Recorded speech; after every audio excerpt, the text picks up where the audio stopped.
comments on that? Yeah.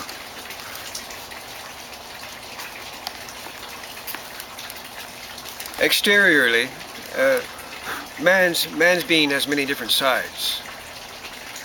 Activity or passivity, truthfulness or a tendency to lie, sincerity or insincerity, courage, cowardice, self-control, profligacy, irritability, egoism, readiness for self-sacrifice, pride, vanity, conceit, industry, laziness, morality, depravity.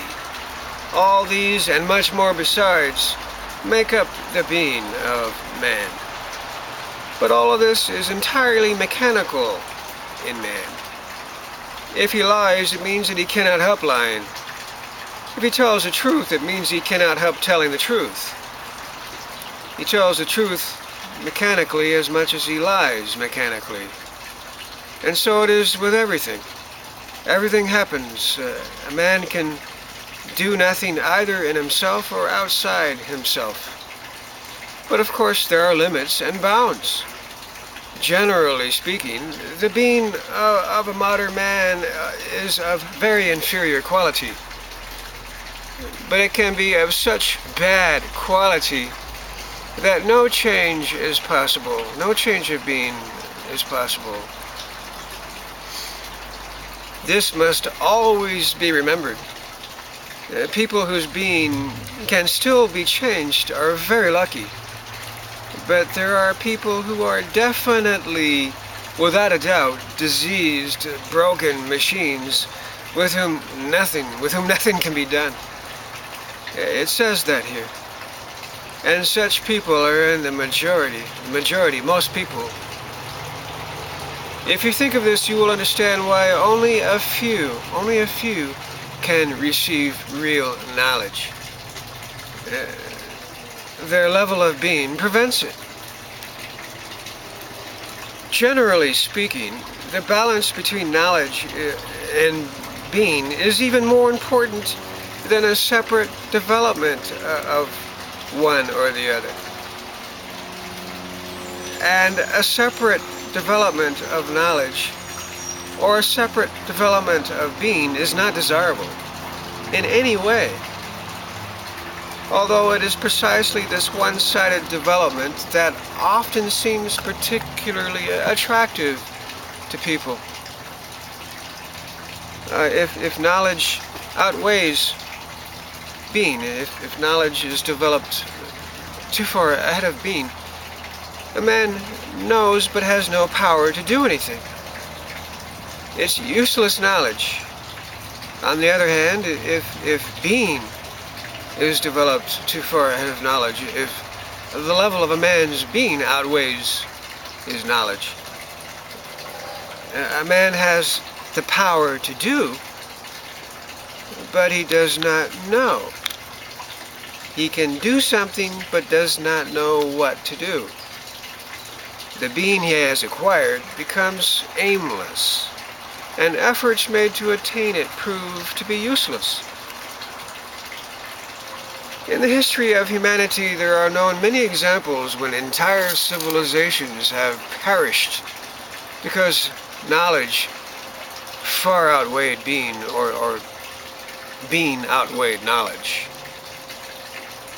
Entire civilizations have perished because knowledge outweighed being, or being outweighed knowledge. Ponder on that. Ponder on that.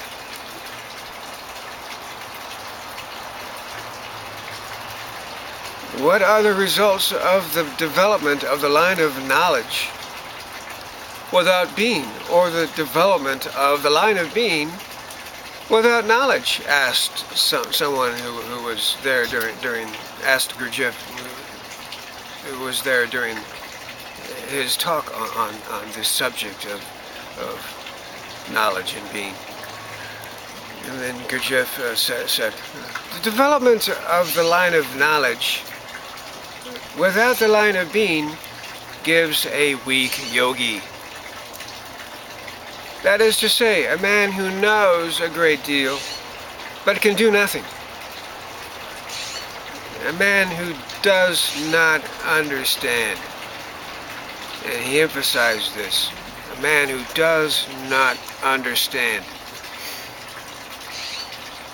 what he knows, a man without appreciation, that is, a man for whom there is no difference between one kind of knowledge and another, no appreciation. And the development of the line of being without knowledge gives what is called a stupid saint. That is, a man who can do a great deal, but who does not know what to do, or with what object. And if he does anything, he acts in obedience to his subjective feelings, which may lead him greatly astray and cause him to commit very grave mistakes. That is to say, actually to do the opposite of what he wants. In either case, both the weak yogi and the stupid saint are brought to a standstill. Neither the one nor the other can develop any further. In order to understand this, and in general the nature of knowledge and the nature of being, as well as their interrelation, it is necessary to understand the relation of knowledge and being to what is called, quote-unquote here, understanding. Knowledge is one thing. Understanding is another thing. People often confuse these concepts and do not clearly grasp what is the difference between them, difference between knowledge and understanding. Knowledge by itself does not give understanding, nor is understanding increased by an increase of knowledge alone. Understanding, what is called understanding, depends upon the relation of knowledge to being.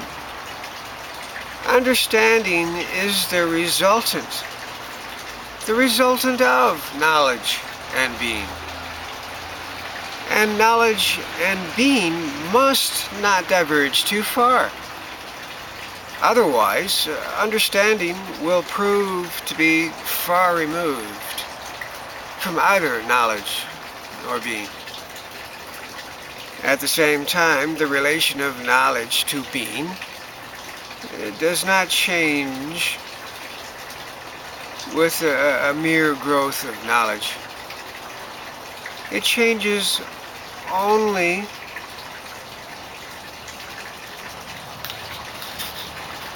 when being grows, understanding that is, understanding changes only when being grows simultaneously with knowledge. In other words, understanding grows only with the growth, with change of being. In ordinary thinking, people do not distinguish understanding from knowledge. They think that greater understanding depends on greater knowledge. People think this, that greater understanding depends on greater knowledge. Therefore, they accumulate knowledge, or that which they call knowledge. But they do not know how to accumulate understanding, and do not bother about it. And yet a person accustomed to self-observation, knows for certain that at different periods of his life, this is very, very important, at different periods of his life, probably the most important statement in this entire section here on knowledge and being. A man accustomed to self-observation knows for certain that at different periods of his life, he has understood one and the same idea, one and the same thought, in totally different ways. It often seems strange to him that he could have understood so wrongly that which, in his opinion, he now understands rightly. And he realizes at the same time that his knowledge has not changed, and that he knew as much about the given subject before as he knows now. What then has changed? What has changed? His being has changed. And once being has changed, understanding must change also. The difference between knowledge and understanding becomes clear when we realize that knowledge may be the function of one center. Understanding, however, is the function of three centers. Thus, the thinking apparatus may know something, but understanding appears only when a man feels and senses at the same time as knowing what is connected with it. We have spoken earlier about mechanicalness. A man cannot say that he understands the idea of mechanicalness if he only knows about it. If he only knows about it with his mind. He must feel it with his whole mass, his whole being. Then he will understand it.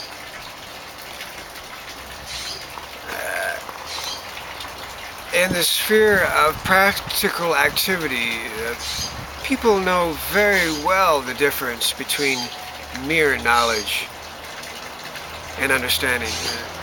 In practical activity, they realize that to know and to know how to do are two different things, and that knowing how to do is not created by knowledge alone, but outside the sphere of practical activity. People do not clearly understand what, quote-unquote, what understanding means. As a rule, when people realize that they do not understand a thing, they try to find a name for it, for what they do not understand.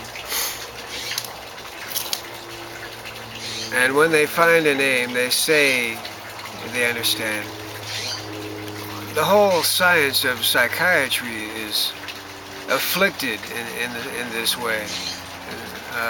What was called at the beginning dementia, later that changed to other things such as reactive psychosis, schizophrenia, and this phenomena called political correctness. They now call it bipolar. And these quote-unquote psychiatrists and psychologists, they think or imagine or claim to understand people when they label them with these dementia, reactive psychosis with psychotic features, schizophrenia, and now it's bipolar. It seems these names, all which mean the same thing, seem to change with political conditions. They don't want to offend anybody or something, but by giving these names to these psychological states of people, they say they understand, when Gurdjieff is clearly saying here that that is not the case at all.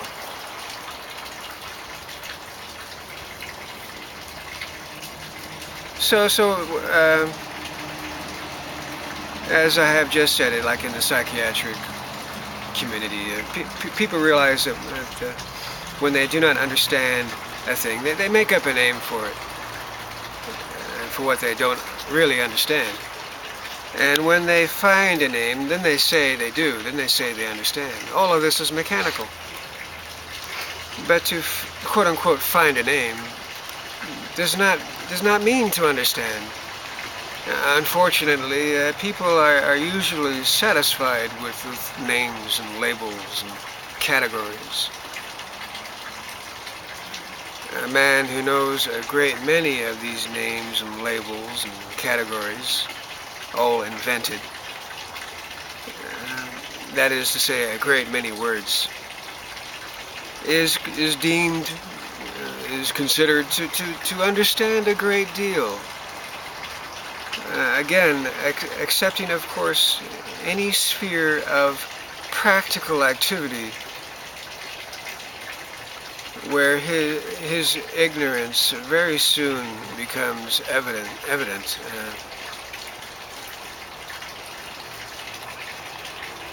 And usually this is done one way. It's always someone else that is schizophrenic. When all of us, each and every one of us, suffer from these psychological states and conditions that psychiatrists invent names for and point the finger at what they call patients. And you are this, you are that, and then the patient then has on paper what is called a medical health history, and it's all such nonsense. It doesn't work. One of the reasons for the divergence between the line of knowledge and the line of being in life, and the lack of understanding, which is partly the cause and partly the effect of this divergence, is to be found in the language which people speak. The language is full of wrong concepts, wrong classifications, wrong associations.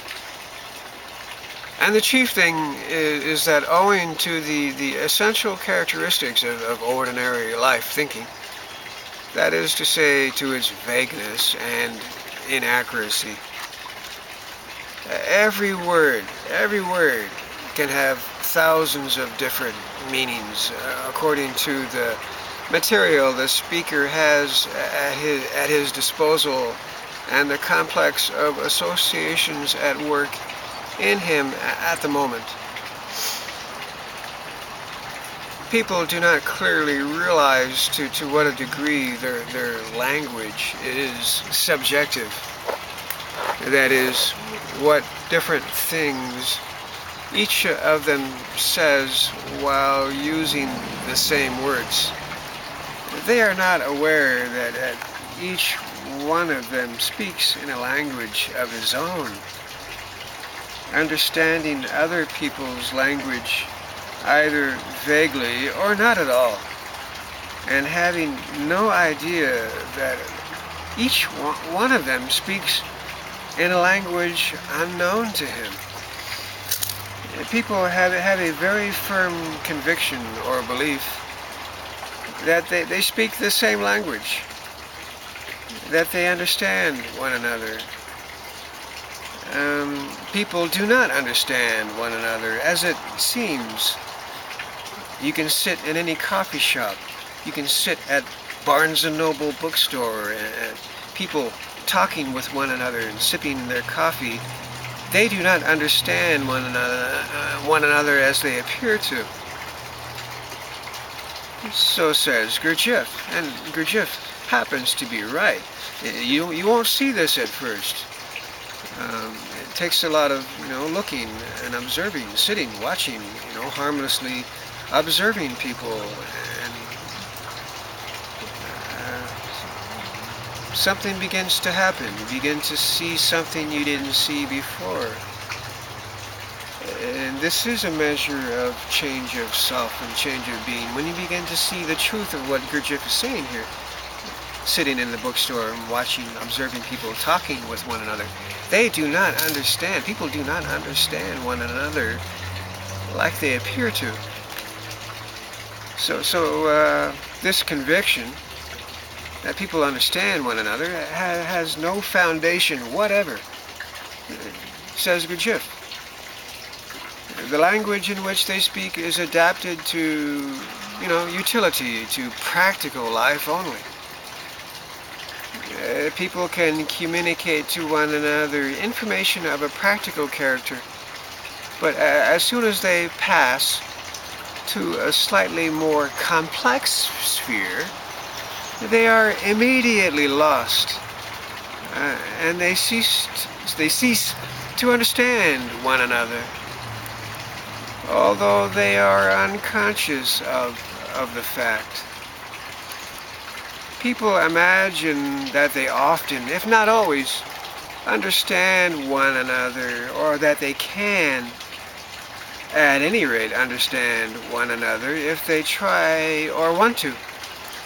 They imagine that they understand the authors of the books they read, such as the books you will find at a bookstore like Barnes & Noble,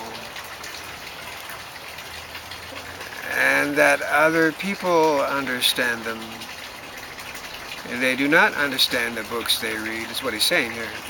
People do not understand like they appear to, or like they give the impression that they do. Reading from the book here, this also is one of the illusions which people create for themselves, and in the midst of which they live. As a matter of fact, no one understands anyone else. Two men can say the same thing with profound conviction, but call it by different names, or argue endlessly together without suspecting that they are thinking exactly the same. Or vice versa, two men can say the same words and imagine that they agree with and understand one another, whereas they are actually saying absolutely different things and do not understand one another in the least.